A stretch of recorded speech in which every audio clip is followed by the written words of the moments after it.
One Morning in Maine by Robert McCloskey. One Morning in Maine by Robert McCloskey. One morning in Maine, Sal woke up. She peeked over the top of the covers. The bright sunlight made her blink, so she pulled the covers up and was just about to go back to sleep when she remembered, "Today is the day I'm going to Buck's Harbor with my father." Sal pushed back the covers, hopped out of bed, put on her robe and slippers, and hurried out into the hall. There was little Jane coming out of her room. Sister Jane had wiggled out of her nighties, so Sal helped her put on her robe and slippers. "You don't want to catch cold and have to stay in bed, Jane, because this morning we are going to Buck's Harbor," Sal reminded her sister. Together, they went into the bathroom to get ready for breakfast. Sal squeezed out toothpaste on Sister Jane's brush and said, "Be careful, Jane, and don't get it in your hair."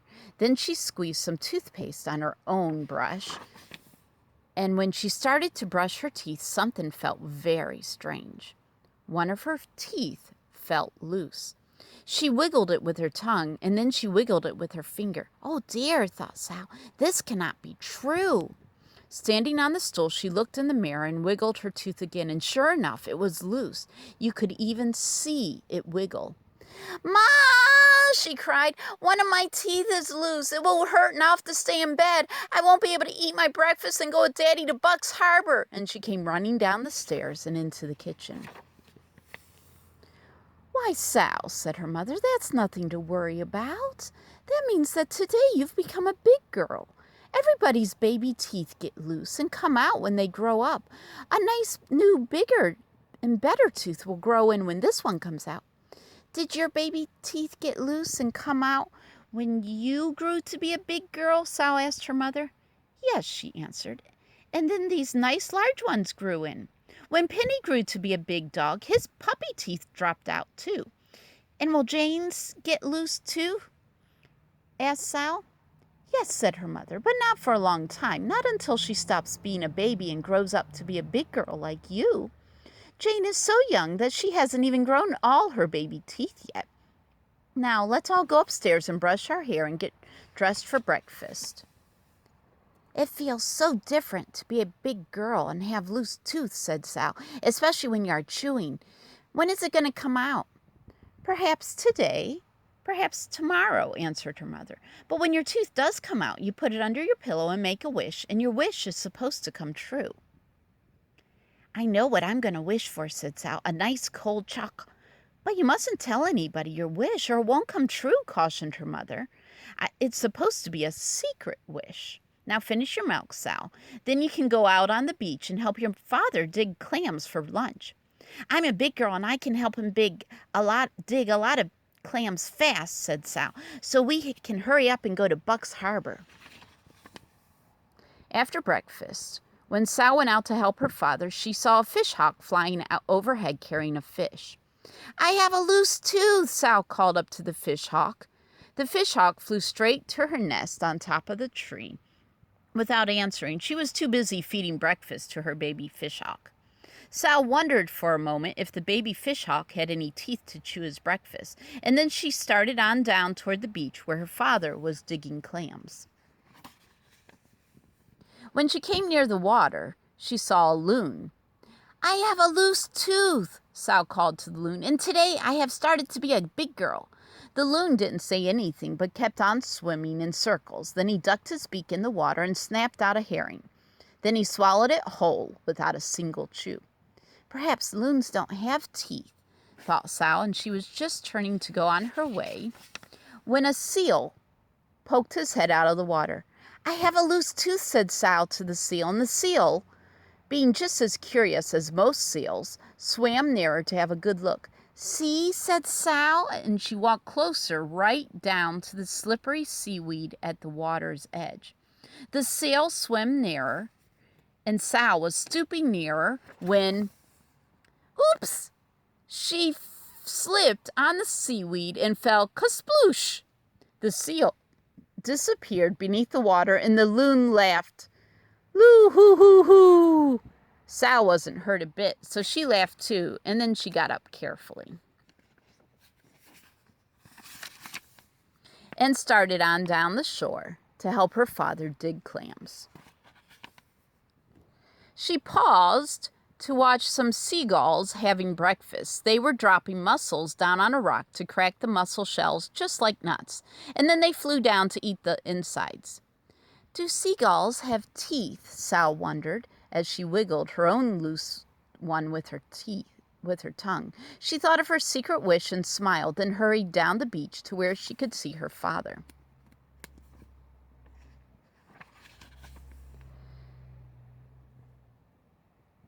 Daddy, I have a loose tooth, she shouted, and when it drops out, I'm going to put it under my pillow and wish a wish. You can even see it wiggle. Her father stopped digging clams to watch while Sal wiggled her tooth for him. You're growing into a big girl when you get a loose tooth, he said. What are you going to wish for when it drops out? I can't tell you that, said Sal solemnly, because it's supposed to be a secret wish. Oh, yes, so it is, her father agreed. May I help you dig clams? Sal asked. I'm almost finished, he replied, but you can help if you like. First, you must take off your shoes and socks and roll up your pants, too, so they won't get all wet and muddy.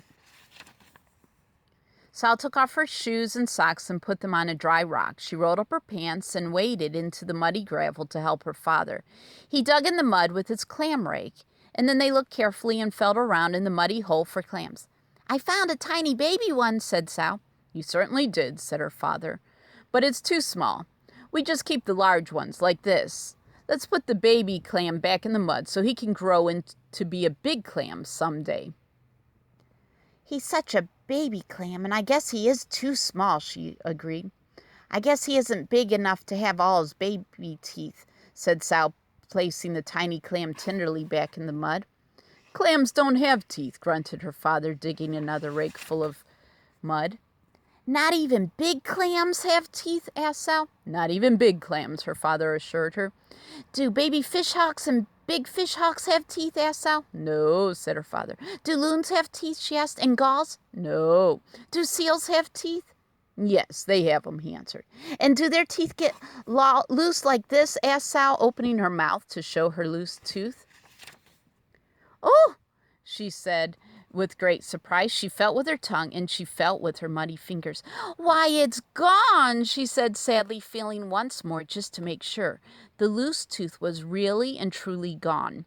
The salty mud from her fingers tasted bitter, and she made a bitter-tasting face that was almost a face like crying. Did you swallow it, Sal? Her father asked with a concerned smile. No, she shook her head sadly. I was too busy asking to do any swallowing. It just dropped out by itself. It's gone, and I can't put it under my pillow and make my wish come true. That's too bad, her father sympathized, but you are growing into a big girl, and big girls don't cry about a little thing like that. They wait for another tooth to come loose and make a wish on that one. Maybe we can find my tooth where it drops, said Sal, hopefully feeling around in the muddy gravel where the clams live.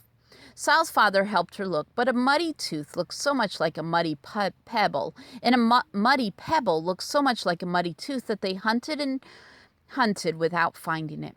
We'll have to stop looking and take our clams back to the house, Sal, her father said at last, or we won't have time for the trip to the village. He washed off the clams in the clean salt water of the bay, and Sal reluctantly stopped looking and waded in to wash mud from her feet and hands.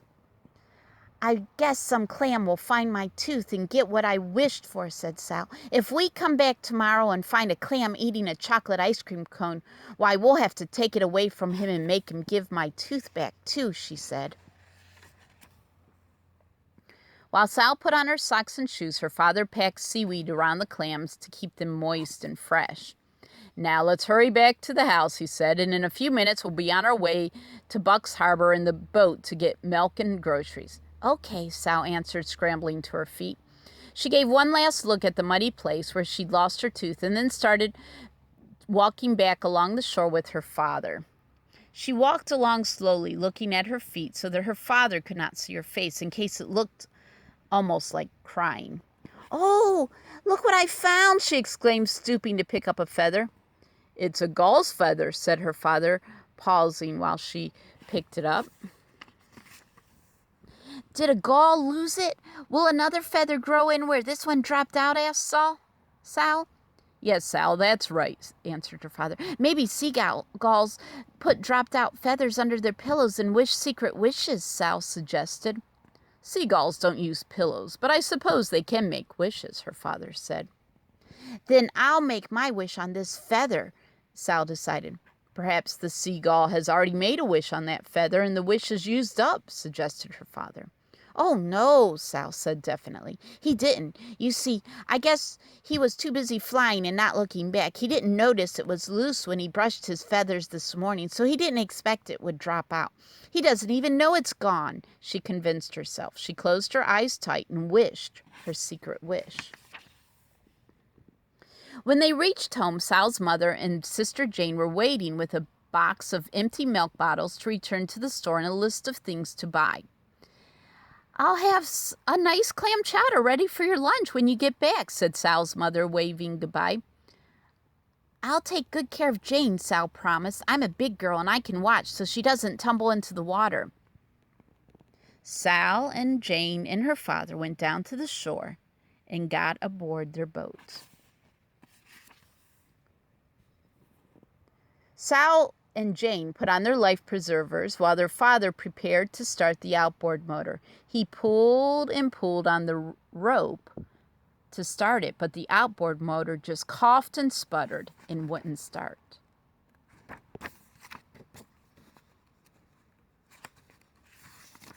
So he had to row the boat all the way across the bay to Buck's Harbor, where the store was. The harbor was full of boats, and Sal's father rowed their boat among them up to the landing and tied it so it would not drift away while they were at the store.